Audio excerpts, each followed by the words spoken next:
At 63 years old, I stood on the front porch of a house I had lived in for 11 years, holding a cardboard box of my own belongings, while my son-in-law held the door open with one hand and checked his watch with the other. My daughter stood behind him in the hallway. She didn't meet my eyes. It was late October, the kind of cold that comes off Lake Ontario like it has a grievance. I had $140 in my wallet, my 2009 Silverado in the driveway, and no idea where I was going to sleep that night. My name is Norman Beckett. I'm 63 years old, and I was asked to leave my daughter's home, the home I had helped finance, the home where I had painted every room, fixed every leaking fixture, and spent every Christmas for the decade, because my son-in-law had decided I was making the space feel crowded. That was the word he used, crowded. My wife passed 3 years before that night. Lung cancer, fast and merciless. When she was gone, my daughter had come to me, not the other way around. She stood in my kitchen in Sudbury and said, "Dad, you shouldn't be alone in this house. Come stay with us in Kingston. We have the room." And I had believed her, the way fathers believe daughters, the way grief makes you lean on the nearest solid thing. So I sold the house in Sudbury, a 3-bedroom bungalow where I had lived for 26 years, where I had built the back deck and installed the gas fireplace, and replaced the roof the summer my knees started complaining about ladders. I sold it for $420,000, and I transferred $200,000 of that into their joint account. For the renovation, my daughter had said. For the future, for the family. That money bought the sunroom on the back of their house, and the new kitchen and the fence along the east property line. I know because I helped build all of it. I am a retired electrician. 31 years with the union in Sudbury. I know how to work with my hands, and I know how to show up on time, and I know the difference between a fair arrangement and a slow extraction. I just didn't see it happening while I was inside it. My son-in-law had always been polite in the way that people are polite when they want something from you. After the renovation was complete and the money was gone, the politeness developed an edge. Small things at first. A comment about how I left the bathroom light on. A suggestion that maybe I shouldn't watch the game so loud on weeknights. A look exchanged between him and my daughter when I came downstairs before 8 in the morning. By the second year, he had started referring to the sunroom as his office. The desk appeared first, then the lock on the door. I built that room. I ran the electrical for it myself. I framed the windows on a Saturday in September while he was golfing in Gananoque. But it became his space, quietly and without discussion, the same way other things became his. The evening it ended began over dinner. Nothing dramatic. Nothing even worth remembering in detail. I had mentioned that his truck was leaking oil in the driveway, and that I could fix it over the weekend if he picked up the parts. He set his fork down. My daughter looked at the table.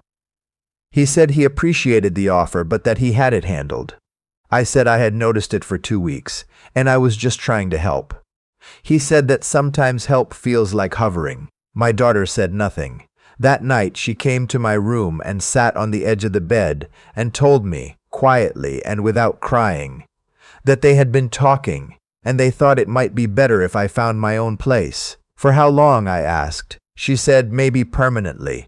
She said he needed the house to feel like his own. I looked at her for a long time. I wanted her to see something in my face that would make her reconsider.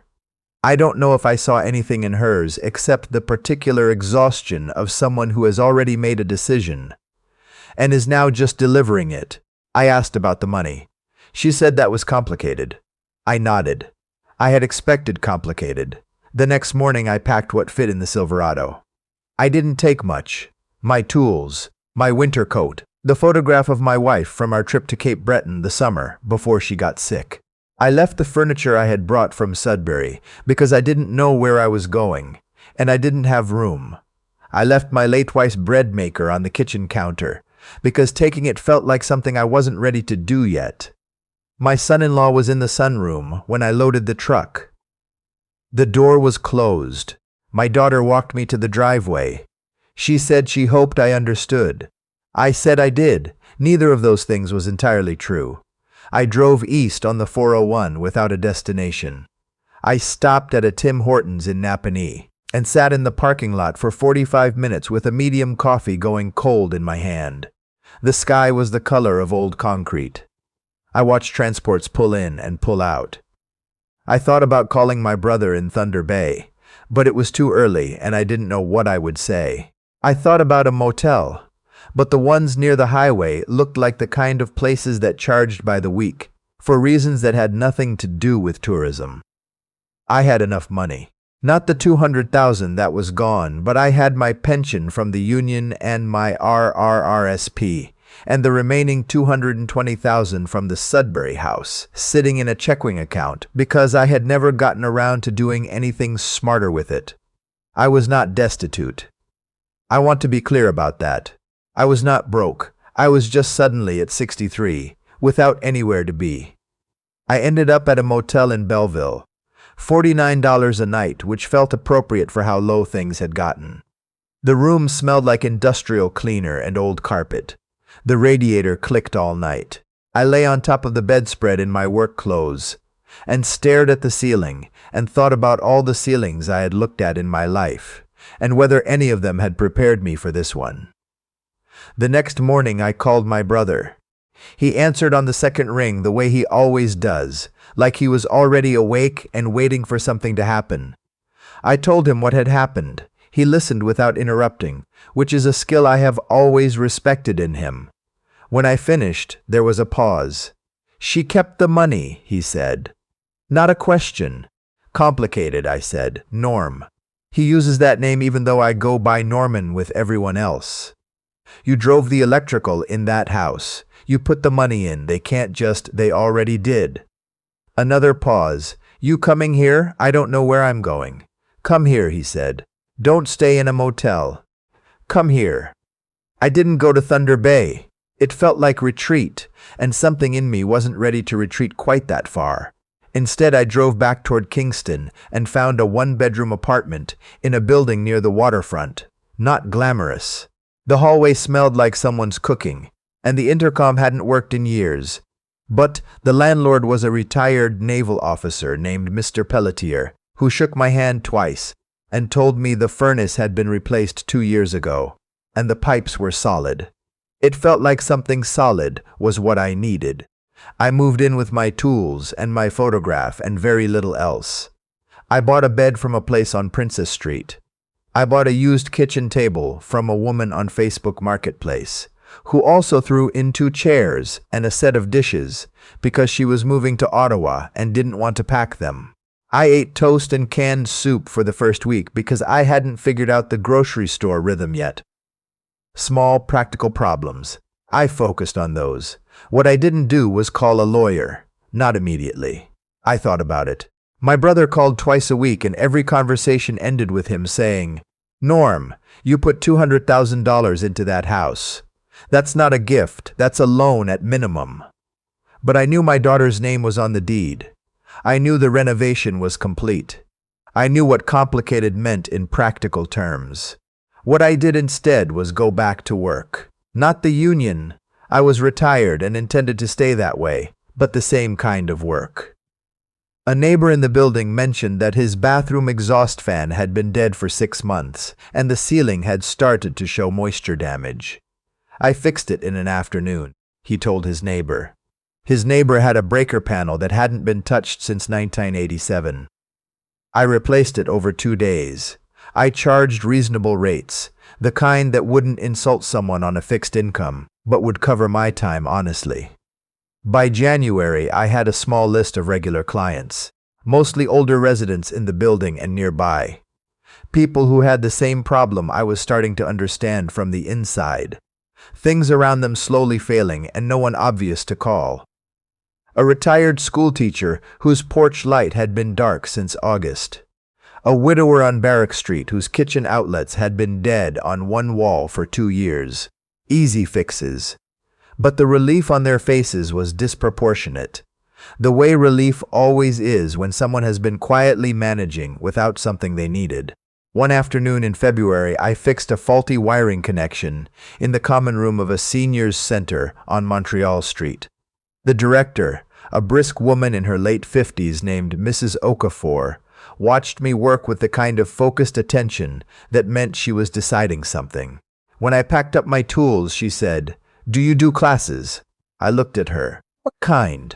"Basic electrical safety. We have residents who are intimidated by their own fuse boxes. They call contractors for things they could handle themselves. Or they don't call anyone and something gets dangerous." I said I had never taught anyone. She said that didn't seem to be true based on what she had observed. I started the following month. One Tuesday afternoon, 6 residents, a folding table, and a fuse box I bought second-hand from a Habitat for Humanity restore, so I had something to demonstrate on. By April, there were 11 people in the room. By June, the waitlist had started. I'm not telling this to make it sound like everything resolved cleanly. It didn't. I still ate alone most nights. I still reached for my phone some evenings to call my wife before remembering. There were Sundays in that first winter where the apartment felt like a waiting room for something I couldn't name. The cold off the water came through the window frames, no matter how much weather stripping I added. And I added quite a bit. But the work held me up. That's the honest version. The work and the people in the room who showed up every Tuesday and brought questions and sometimes brought baking and once brought a problem that turned out to be a carbon monoxide risk from an improperly vented gas appliance, which I caught and reported and which probably mattered more than anything I fixed that year. My daughter texted me on my birthday in March. "Happy birthday, Dad. Hope you're well." I stared at it for a while. I typed a few different responses and deleted them.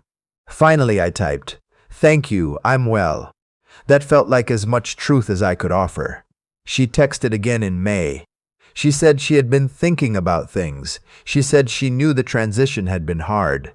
She used the word transition like I had voluntarily transitioned out of my own life. I didn't respond to that one. What I didn't know in May was that something had already started moving in a direction I hadn't planned.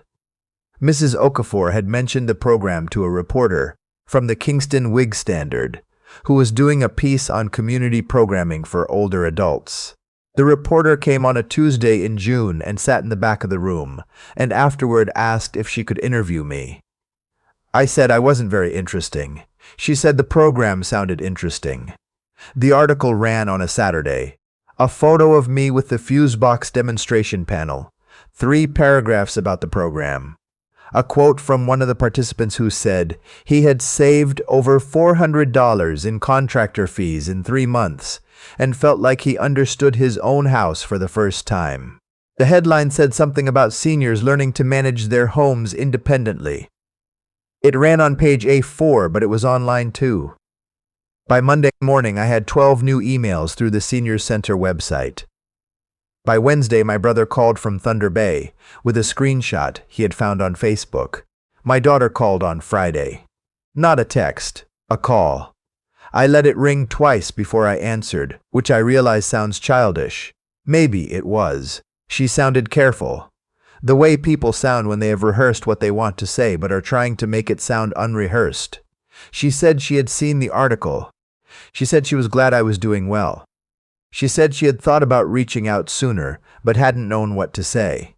I said that made 2 of us. There was a pause.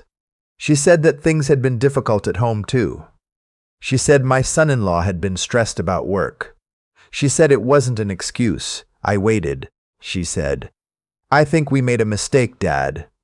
I looked out my window at the water. A ferry was crossing toward Wolf Island. November light, flat and gray. I had watched that ferry crossing for almost a year by then.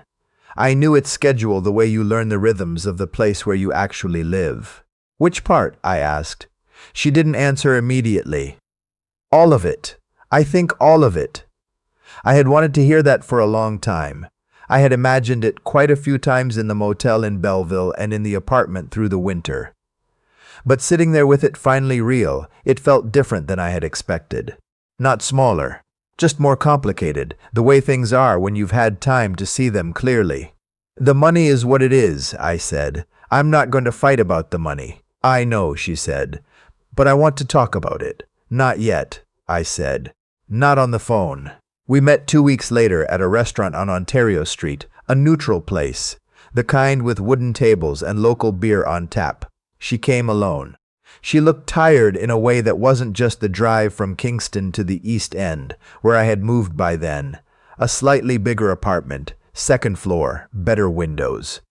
She told me she had started to see things differently after I left. She said the house had felt lighter at first, and then it had felt emptier, and she wasn't sure when one had become the other. She said her husband had started working longer hours. She said they had fought, more than once, about things that had nothing to do with me, and everything to do with the fact that removing me had not solved whatever the actual problem was. I listened. I'm good at listening when I don't feel like talking. She said she was sorry. Not for the transition. Not for the space we needed. She said she was sorry for not standing beside me at the door. She said she should have said something when he used the word crowded. Because she had known in that moment that it was wrong. She was crying by then. Quietly, the way her mother used to cry. I had not seen my daughter cry in 2 years, not since the funeral. I handed her a napkin. I told her I understood why she had done it. I even understood why she had believed it might help. Fear does that. It makes the nearest solution look like the right one. I told her I had been afraid too, in that motel in Belleville. Afraid that I had made the wrong choices at every turn, and that this was just the bill arriving. She asked if we could start again. I told her we could start from where we were. That's not the same thing. She understood that. We didn't pretend otherwise. The question of the money took longer. My brother eventually persuaded me to consult a lawyer in Kingston, which I did the following spring. Not to go after my daughter. I was clear about that, but to understand what I had and what I was owed.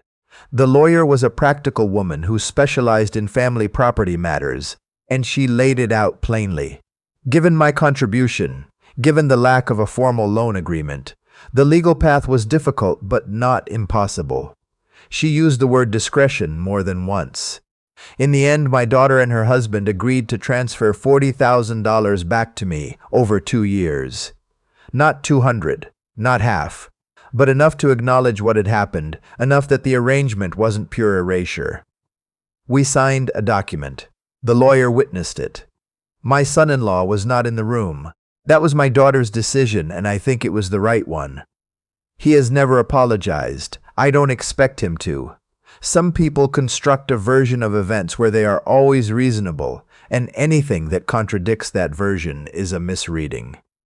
I know the type. I've worked with them. What I know about myself now at 64 is this. I am not a man who was waiting to be needed again. I was needed the whole time. I just had to find the right room. The Tuesday class runs 2 sessions now, a morning group and an afternoon group. Mrs. Okafor added a small stipend this year, which I accepted, not because I needed it, but because it meant the program was considered real and not just provisional. My grandson came with my daughter to visit in August. He's 7, curious about everything, asked me 17 questions about the fuse box in my apartment, before we even had lunch. I answered all 17. I showed him how a circuit breaker works, how it knows when to stop, how the whole system is designed to protect the house, even from itself. He said it was like a superpower. I told him it was better than that. It was a skill. I still drive the Silverado. The heat works fine. On mornings when the water is still, I sit in the parking lot behind my building, before I go upstairs, and I look out at the lake the way you look at something you've earned the right to look at. I think about my wife sometimes, about the house in Sudbury, about all the rooms I have made safe over a lifetime of work. I didn't tell this story because I want you to be angry on my behalf. I want you to understand something simpler. You can be capable and still be wronged. You can be quiet and still be right. And when someone tries to rewrite what happened, the most powerful thing you can do is keep the original version somewhere safe. And keep building until the truth doesn't need defending anymore. I'm Norman Beckett. I'm 64 years old. and I was never the one who needed to leave.